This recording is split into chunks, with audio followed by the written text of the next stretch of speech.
buddy. We talk a lot about the top four of the rotation and the possibility of having a really good rotation, but I want to move to the bullpen a bit. What do you see out of that group there? I know that there was a lot of up and down last year, small sample size, but where do you see that group improving this year? I think the consistency, overall is going to be needed. I think that, the guys that we have projected to be in our bullpen have shown the ability to perform over long stretches of time, and even for an entire season. If you go through their track record, you've seen legitimate big league performance. Last year, to your point, Thomas, in a small sample size, we saw Daniel Bard have a great year. National League Comeback Player of the Year, a lot of accolades for Daniel. Yensei Almonte threw the ball very well. Michael Givens with Baltimore and us showed performance. And some other guys had tough years. And, we need to bounce back from another, some of those fellas, specifically Carlos and Jairo. And we get Scotty back healthy. He'll be an integral part of our pen. He had a great year in 2019. So, the pieces are there. Looking forward to seeing, Robert Stevenson, see what he can bring. I thought he threw the ball well, at times during, his career.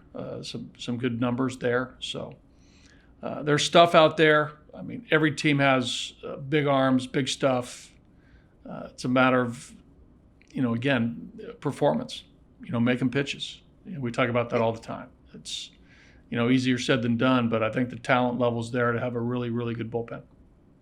To follow up on Carlos and Jairo, when you dug through the numbers and maybe some of the more advanced stuff on their pitches, did you run into any common things with either of those that you could definitely show them the readouts and work on those? Well, I mean, there's a lot of things that the, technology can tell you, but what it comes down to a lot of times, Thomas, the nuts and bolts of pitching. I mean, you gotta hit your spots wherever that spot is, whether it's down and away, whether it's down and in with a sinker to a right-handed hitter if you're a right-handed pitcher, whether it's an elevated pitch at the top of the zone. I mean, again, you have to command the baseball,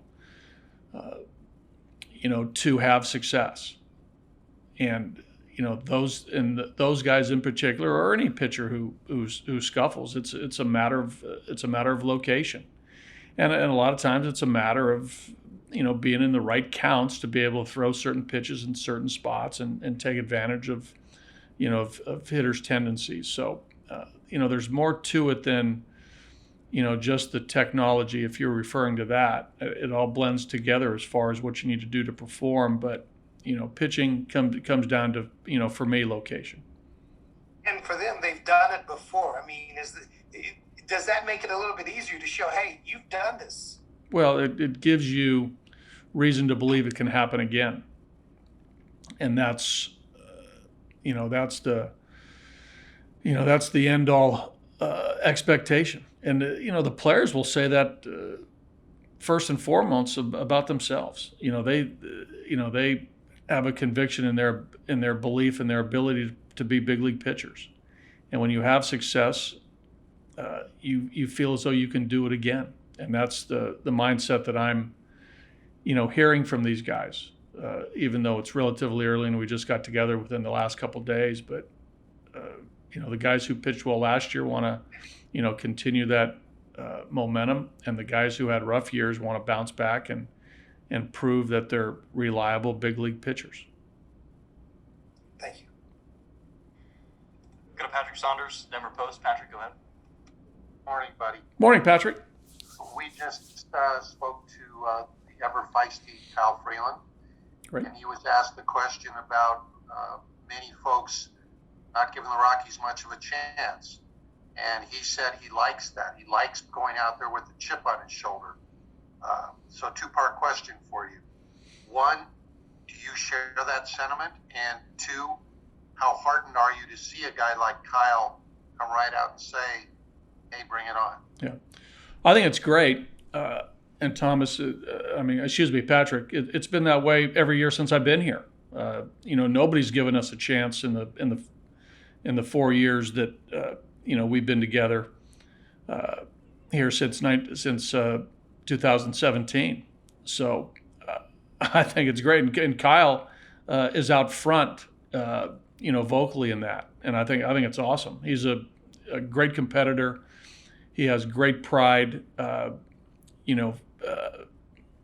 in his own self, and he has great pride in this organization because this is his, this is his favorite team. We've talked about that often about, Kyle being a Denver native, and he's able to pitch and play for his favorite team. That doesn't happen very often. But I think, the Rockies, at least since I've been here, have sort of been the underdog. And I think our guys relish that, and probably now even more so than ever. So, again, I think it comes down to professional players who have a lot of confidence, who are being told that the odds are stacked against them. But my message to the team in general, I won't share exactly everything I'm going to talk with the team on a daily basis about, but just watch us, just see what happens. It's why we play. And one more question for me. You're going in with two fairly young catchers, at least from this organization's perspective, yet you have a pretty veteran starting pitching core. Do you think it's going to be important for guys like Freeland, Marquez, John Gray, etc., to really work with your two catchers, Diaz and Dom Nunez, during this spring camp to really make sure everything's on the same page, as opposed to maybe the catcher leading the pitchers? Maybe the pitchers have to lead the catchers a little more. No doubt about it. That's a good point. We're to the point now. We talked about it yesterday a little bit, right? When we spoke about the veteran part of this team now is a number of guys, right? Trevor, Charlie, C.J. Crone, Desi. Now, if you look at our pitching staff, Herman, John, Kyle, Antonio, they're going into their fifth season, and John into his sixth. These guys are not, young pitchers anymore. So they will definitely, help Dom and help Elias. And the shortened season last year hurt Elias because, obviously coming to a new team, not knowing the pitching staff.